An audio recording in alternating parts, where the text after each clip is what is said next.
quoi? Qu'il est au waitisme.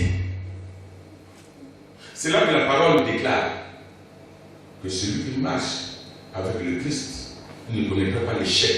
Parce que la parole déclare que le Saint-Esprit nous enseigne. Mais pour que le Saint-Esprit nous enseigne, il faut être un avec lui. Et la parole va encore loin, il dit que celui qui a son esprit, il lui appartient. Mais celui qui n'a pas son esprit, il ne lui appartient pas. Donc le Saint-Esprit ne peut pas t'enseigner si tu n'es pas un avec lui. Le Saint-Esprit ne peut pas t'enseigner si tu n'as pas le regard fixé sur lui, sur le Christ. Parce qu'il n'y a que le Christ qui mène vers le Père. Personne d'autre ne mène vers le Père, il n'y a que le Christ. Oh! Donc si tu es le premier de la classe, n'aie pas de zèle amer. Ne dis pas que tu es plus intelligent que les autres parce que dans les matières où tu es faible, quelqu'un d'autre va être 19 ou même 17. Alléluia! Celui-là, même si c'est le dernier de la classe, moi je serai fier à ta place. Amen. Parce que je t'ai battu dans ce que je suis fort. Et Dieu ne sait que bénir dans ce que l'homme sait faire. Alléluia. Dieu ne peut pas te bénir dans ce que tu sais pas faire. Donc toi, ce que tu sais faire, c'est ce que Dieu te recommande ici, d'avoir les yeux fixés, le regard fixé sur le Christ. Amen. C'est ça. Matthieu va plus sur la moi. Et le regard fixé est sur le Christ.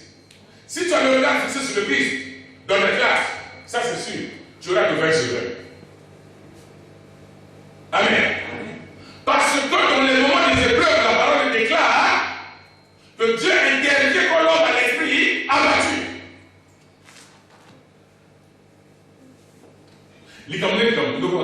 Seigneur, je me recommande en paix. Tu ne vas pas échouer.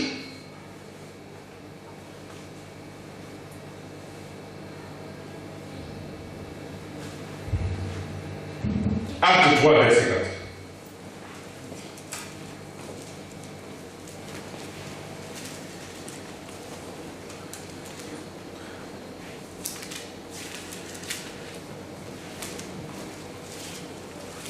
Acte 3, verset 4.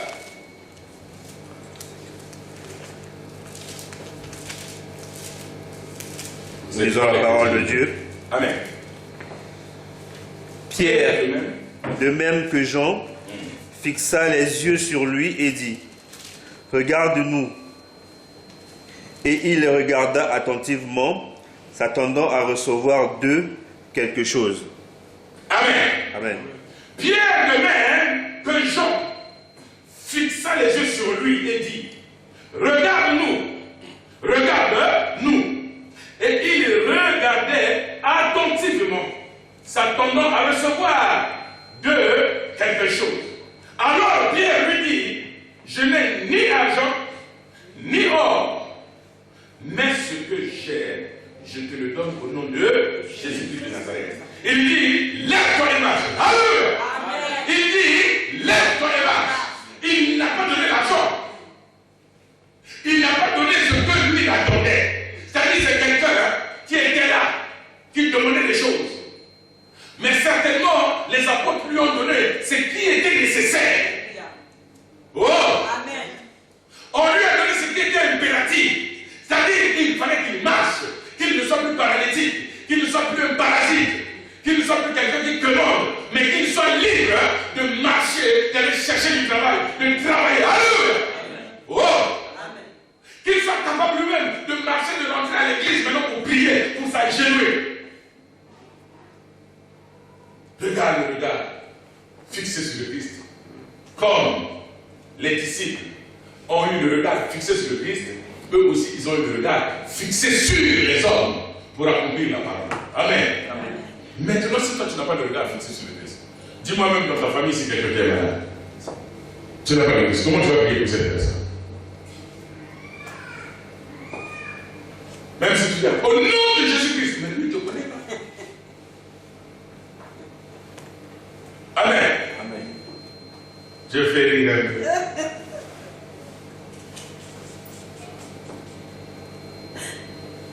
Une fois mon frère avait fait ça. Amen. Ma petite soeur était tombée. Mon frère vient.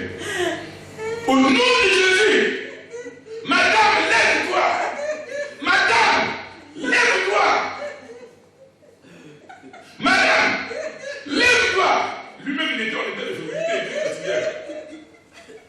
s'est pas levé. Il s'est tourné doucement. Il est reparti dans sa chambre. Amen. Alléluia, acclame le Seigneur.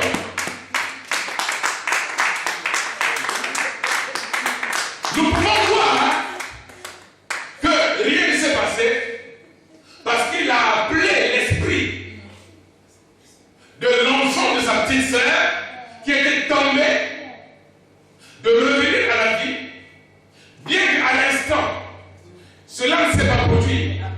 Mais il y a des guérisons qui arrivent spontanément. Amen. Ou momentanément. Amen. C'est-à-dire dans l'immédiat, il va se produire un miracle. Ou encore, quelques heures plus tard, le miracle peut se produire. Le miracle n'est pas obligé, c'est-à-dire, c'est pas obligé que le miracle puisse se produire à l'instant même. Amen. Ça peut attendre même des heures, ça peut attendre une journée, ça peut attendre dans 2 semaines, ça peut attendre un mois. Notre salut ne dépend pas par rapport à notre entendement, mais notre salut dépend selon ce que le Seigneur a fixé. Amen. Oh. Amen.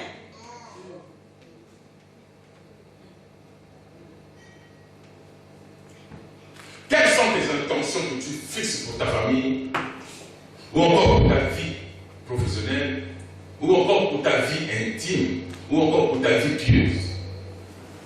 Qu'est-ce que tu te fixes comme intention que tu présentes au Seigneur?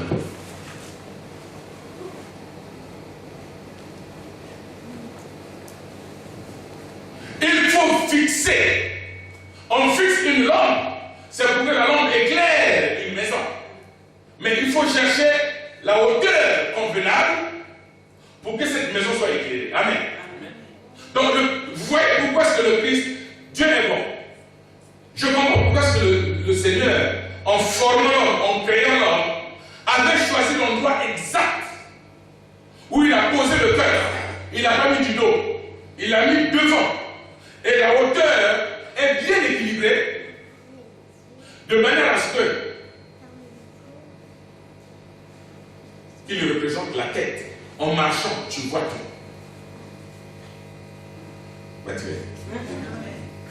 Amen. Le Seigneur a fixé le cœur là où tu es là. Cette hauteur est pareille que ta tête. Spirituellement. Ton cœur là a la même hauteur que ta tête. Et les yeux de ton cœur à la même hauteur que tes yeux. Mais seulement ces yeux sont plus hauts. Amen. Que les yeux de ta tête invisible de tout voyant. Parce que du cœur, tu vois loin. Oh, Amen. Alléluia. Des yeux, tu vois loin. Tu te fixes tes objectifs.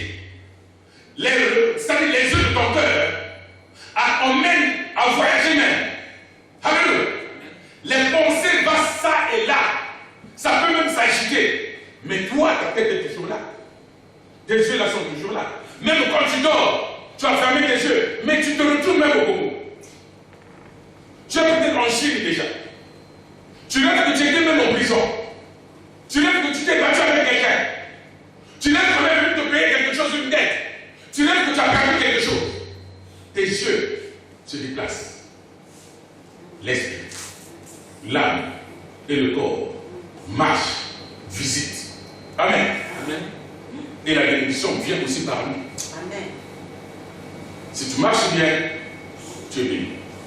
Si tu marches mal, ce qui t'attend, c'est ce qui est arrivé à ceux qui ont fixé le roseau sur l'éponge en faisant boire le vinaigre à Christ. Le vinaigre qu'ils ont fait boire à Christ, c'est de l'amertume, c'est des difficultés que nous avions. La parole n'a pas changé. Amen. C'est les circonstances qui changent, mais la parole demeure toujours. Amen. Amen.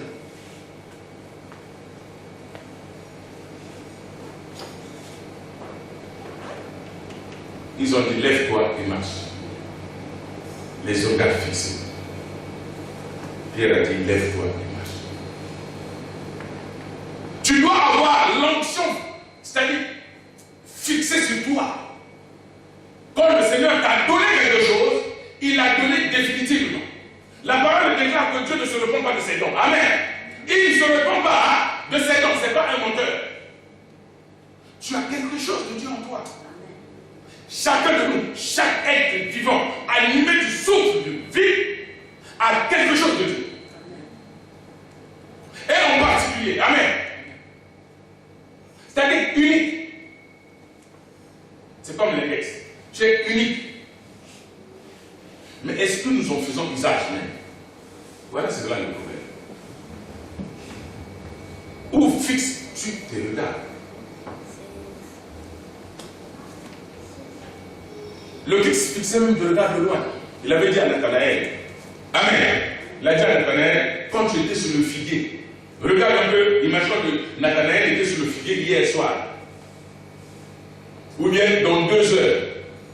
Donc 2 heures après que le Christ vienne de visiter, 2 heures avant que Christ arrive, lui, il était sur un figuier. Peut-être derrière la maison. Mais on apprend que le Christ est venu te voir. Donc il sort derrière la maison, ou de sa maison, il vient le Christ dit que quand j'étais sur le figuier, je t'ai vu. Alléluia. Oh! C'est là que le psaume 139, 58. Il dit, il sonde les peurs et les rêves. Ses yeux se promènent sur toute la terre. Nul ne se cache devant lui.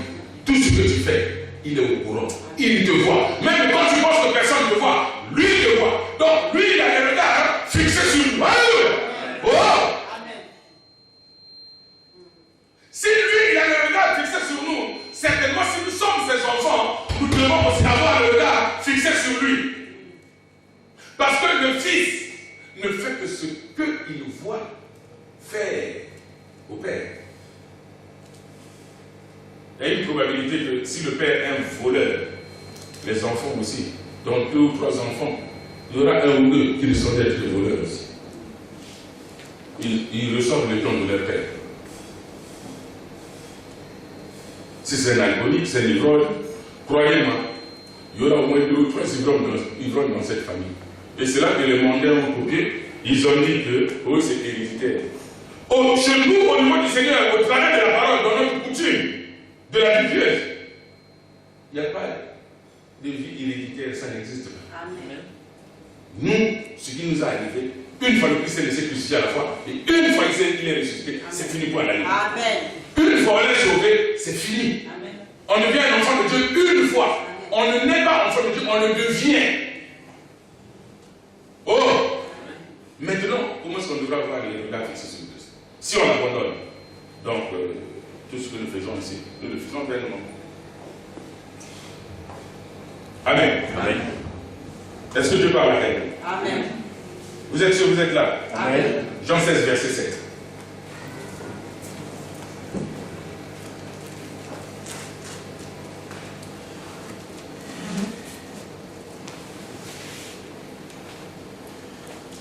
Jean 16.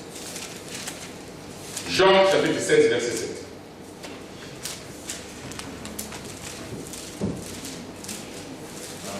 Nous lisons la parole de Dieu. Amen. Cependant, je vous dis la vérité. Il vous est avantageux que je m'en aille. Car si je ne m'en vais pas, le consolateur ne viendra pas vers vous. Mais si je m'en vais, je vous l'enverrai. Amen. Alléluia. Amen. Amen. Jean 16, Verset 7. verset 7. Suis un tout petit peu.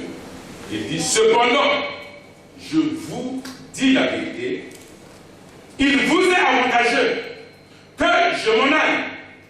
Car si je ne m'en vais pas, le consolateur ne viendra pas sur vous. Mais si je m'en vais, je vous l'enverrai.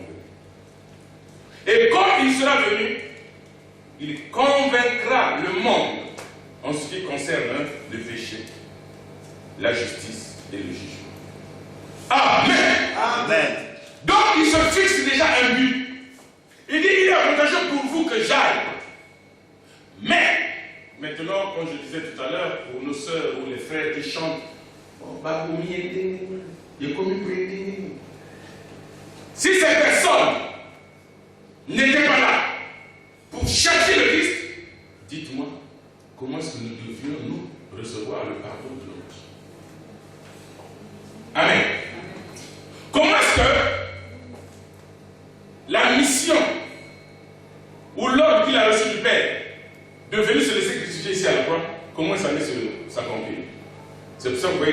de même entre toutes ces personnes-là, pour ceux qui ont compris, qui avaient compris le mystère de la parole de Dieu, c'était les gens qui ont crucifié Jésus-Christ, parce qu'il fallait que la parole s'accomplisse, et Judas, qu'il avait livré. Il n'avait pas vendu, mais il avait livré.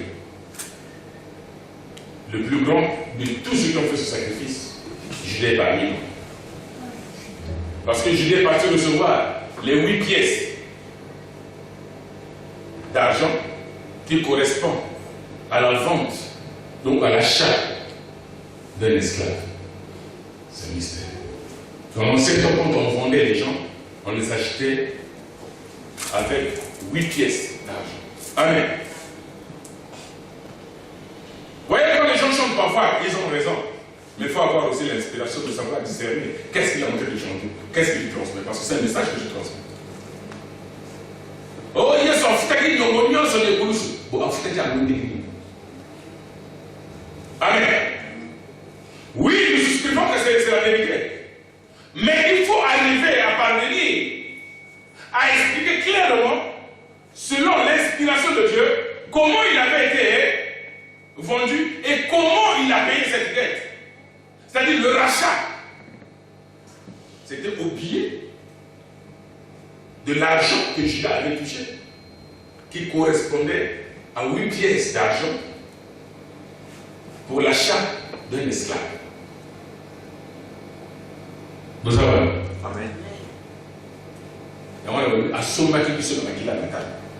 À Soma qui nous a acheté à un prix fort. Pas par de l'argent, mais par le sang. Judas a pris l'argent de qui là-bas. On a livré le Christ. Mais la parole réclame ici de Judas avait déclaré après. Tu vois, maintenant qu'il s'est fixé maintenant l'objectif. Lui-même, sa conscience est revenue, cette faculté est revenue. Il a vu qu'il a livré le sang innocent. Amen. Il est parti pour amener les pièces d'or, les pièces d'argent. On a dit, ce qui est fait, est fait. Il a jeté cet argent-là, il est parti se faire l'heure. Alléluia. Il est parti se suicider. Donc cet argent, il n'avait plus fait usage de ça. Donc ce qui nous couvre, nous, c'est le sang maintenant qui a coulé à la croix. Alléluia. Et comme le Seigneur, donc l'Éternel, avait fixé un but avec Abraham, en disant à Abraham, certainement je te bénirai, et par toi, il y aura une multitude de personnes qui seront bénies. Va livrer ton fils. Va sacrifier ton fils. On a vu là aussi l'obéissance de l'alliance que Dieu s'était fixée avec Abraham. Abraham a obéi. Vous voyez qu'il a attendu 25 ans pour que cet enfant lui soit donné. Mais après 25 ans, Dieu lui réclame cet enfant. Dieu n'avait pas l'intention de tuer cet enfant-là. Dieu ne tue personne, sauf si tu es un rebelle. Mais Dieu s'est fixé un objectif pour voir si Abraham devrait être obéissant. Amen. Et il a obéi, sans dire à la femme que je vais sacrifier l'enfant. Parce qu'il avait dit à la femme allait dire non, Abraham, on a attendu 25 ans. Quand Dieu t'a parlé, tu avais 75 ans. Et maintenant, là, tu vas aller sacrifier cet enfant. Et tu dis que c'est Dieu qui t'a dit. Non, certainement, ça c'est le diable. Est-ce que la femme ne peut pas dire ça? Elle dit non, ça c'est pas Dieu, ça c'est le diable. Parce que c'est Dieu qui m'a donné cet enfant. J'ai attendu pendant longtemps. Les voies de Dieu sont insondables. Alléluia. Et nos voies ne sont pas les voies de Dieu. Nos pensées ne sont pas les pensées de Dieu. Et à la fin, nous avons vu que l'alliance qui s'est fixée avec Abraham a vu jour. Amen. Il a couronné Abraham, père de la foi. Père. Et c'est pour ça que nous imitons, on nous demande d'imiter la foi d'Abraham. Quand il a tenté de lever le couteau pour achever l'enfant, le Seigneur a dit stop, à mon niveau de ma mère. Il fixe là maintenant l'objectif qui s'était fixé au départ par rapport à l'alliance, en disant que maintenant je t'établirai père. Et la parole, c'est accompli.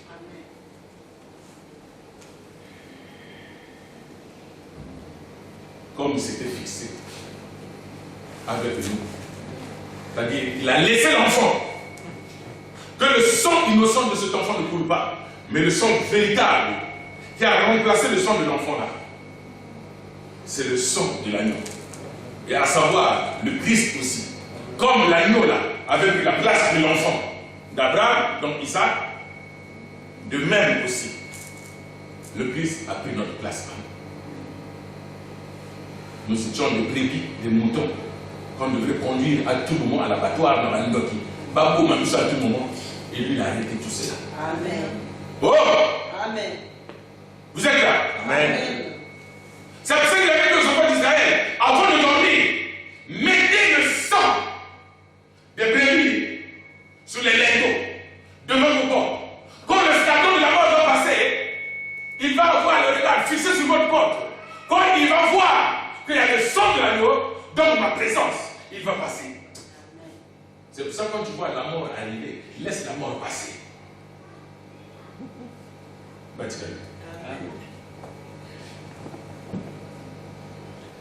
Quand tu vois le péché arriver vers toi, laisse le péché passer.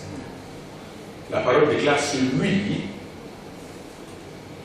qui s'éloigne du mal, le diable ne le touche pas. Amen. Oh! Amen. Celui qui s'éloigne du mal, le diable ne le touche pas. Dieu a fixé un objectif avec l'homme. Crains, fuis.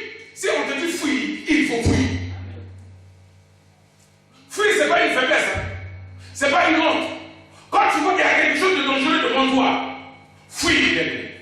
Quand tu vois qu'il y a un truc devant toi, que tu es en train de marcher, tu vas aider un coup. Mais tu vas bien le dévier. Tu vas dire au tu vas dire que au nom de Jésus, je vais traverser. Si tu tombes là-bas et tu meurs, tu vas dire que non, Dieu va revenir. En plus, là, tu vas donner des péchés aux gens. Parce que les gens vont venir. Ah, il est prié à vous faire des nous avons dit ah, surtout encore, non seulement ils peuvent, c'est grave. Ah, il s'appelle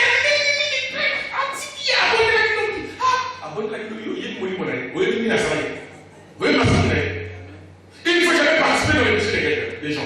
Vous voyez ces personnes-là? C'est une seule personne, à partir de Caïphe, que ces personnes-là ont suivi la voie de Caïphe pour aller crucifier le Christ. C'est Caïphe qui était l'oncle de Christ, qui avait résolu avec quelqu'un d'autre. Amen. Avec les États. Crucifions-le. On va trouver un motif pour l'emmener à la crucifixion. Il nous dérange. Togo, c'est les gars. D'abord, nous, on dit pas que c'est la bonne. Si on dit pas que c'est la bonne, on dit même Jésus. Oh! Moi, il y a 100 ans. Il faut pas considérer ma peau. On va dire des conneries sur toi.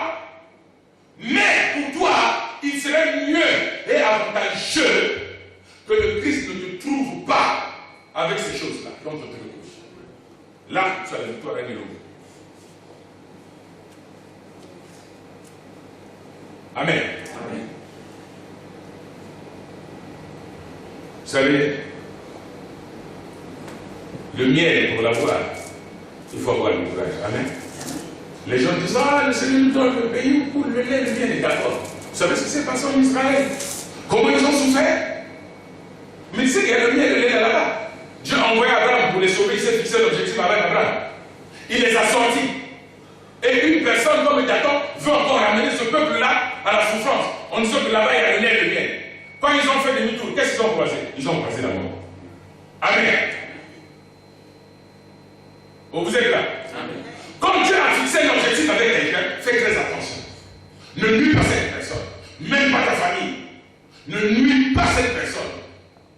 Même à l'église, tu ne connais pas celui qui est là, ne cherche pas à conspirer qui que ce soit ici à l'église, parce que tu aurais des problèmes. Et si tu veux véritablement que le Christ ait fixé un objectif avec toi, dans ta famille, celui qui va venir te conspirer, promets va croiser le Christ. Après, on va ouvrir le monde d'autres. Pas tout ça, parce qu'à ça, c'est la gueule. Mais il ne faut pas dire qu'on est dans la zone de l'idée. Et à l'époque, on a besoin de la au bout d'un monde, il y a beaucoup de gens. Pas au bout d'un monde, j'attends de la signe, il y a beaucoup de gens. Bah, il y a des choses. Allez, écoute, là, ah, allez, le toi, allez, pas de magie. On a magie. Mais les prières que nous faisons ici, mais c'est la magie. C'est une autre femme. Oh, t'as pas tiré. Bah, tu vas dans la une magie dans le mais Jésus-Christ, c'est le meilleur magicien qui existe. Amen. Parce que tu ne vois pas. C'est en esprit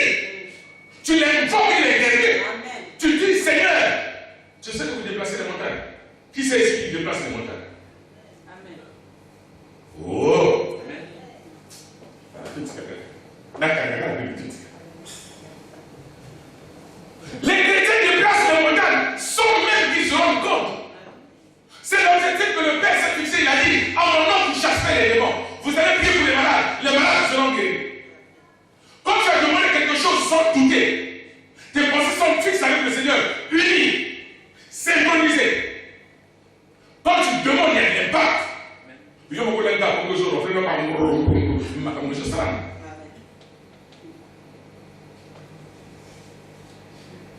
Il dit, si vous croyez, vous ferez des choses plus grandes que ce que moi j'ai fait. Mais ces choses, c'est quoi? Il a dit vous-même. Lui, il a évité le péché. N'importe qui peut faire. N'importe qui fait le miracle. Même le diable fait le miracle. Amen. Mais ça n'a rien à voir avec nous. Souvenez-vous. Quand le Christ a demandé à Moïse, jette le bâton. Qu'est-ce que c'est pour lui? Le bâton s'est transformé en quoi? Après, les gens disent quoi? Que le serpent de Moïse a fait quoi? Mais dans la Bible, c'est pas écrit le serpent. C'est écrit le bâton de Moïse a avalé. Amen. Le bâton de Moïse a avalé les deux serpents. Et c'est là que lui l'avait dit. Tu vois, il fixe encore l'objectif. Il a dit à Moïse, Moïse, dresse un serpent derrière sur une croix. Amen. C'était pour dire à Moïse que ce que tu es en train de faire, c'est moi-même. Alléluia. Oh! Il dit, fixe le serpent derrière en métal à la croix et laisse la croix là debout au désert. Celui qui a été mordu par le serpent, s'il regarde le serpent derrière, s'il fixe ses yeux sur le serpent derrière, il sera guéri. Alléluia. Or, de nos jours, il n'y a plus Moïse. De nos jours, il n'y a plus Moïse. De nos jours, il n'y a plus Moïse. Comme même les enfants d'Israël ont vu Jésus-Christ, quand il a dit, avant Abraham je fus, ils n'ont pas cru. Mais ça s'est réalisé. L'objectif fixé avec le Christ s'est réalisé. Il a dit, quand vous aurez élevé le Fils, alléluia. C'est-à-dire, de la même manière qu'ils ont élevé le serpent derrière au désert, moi aussi, je serai fixé sur le bois. Alléluia! Je serai fixé sur le bois. Quand vous allez me relever maintenant, celui qui aura les yeux fixés sur la croix, il sera guéri. Oh! Quand je serai fixé, il faut fixer. Oh! On a fixé le Fils sur la croix. Ils ont fixé le Christ. Ils ont pris le ballon, ils ont fixé. Ils ont fixé. Ici le mot c'est qui? Le roi d'Israël. Alléluia. Les Juifs se sont fâchés. Ils ont dit, enlevez-moi ça. Qu'est-ce que Pilate a dit? Ce que j'ai fait. Oh! Ils ont dit, enlevez ça. Il a fixé. A fixé pour la croix. Ce que j'ai écrit, j'ai écrit.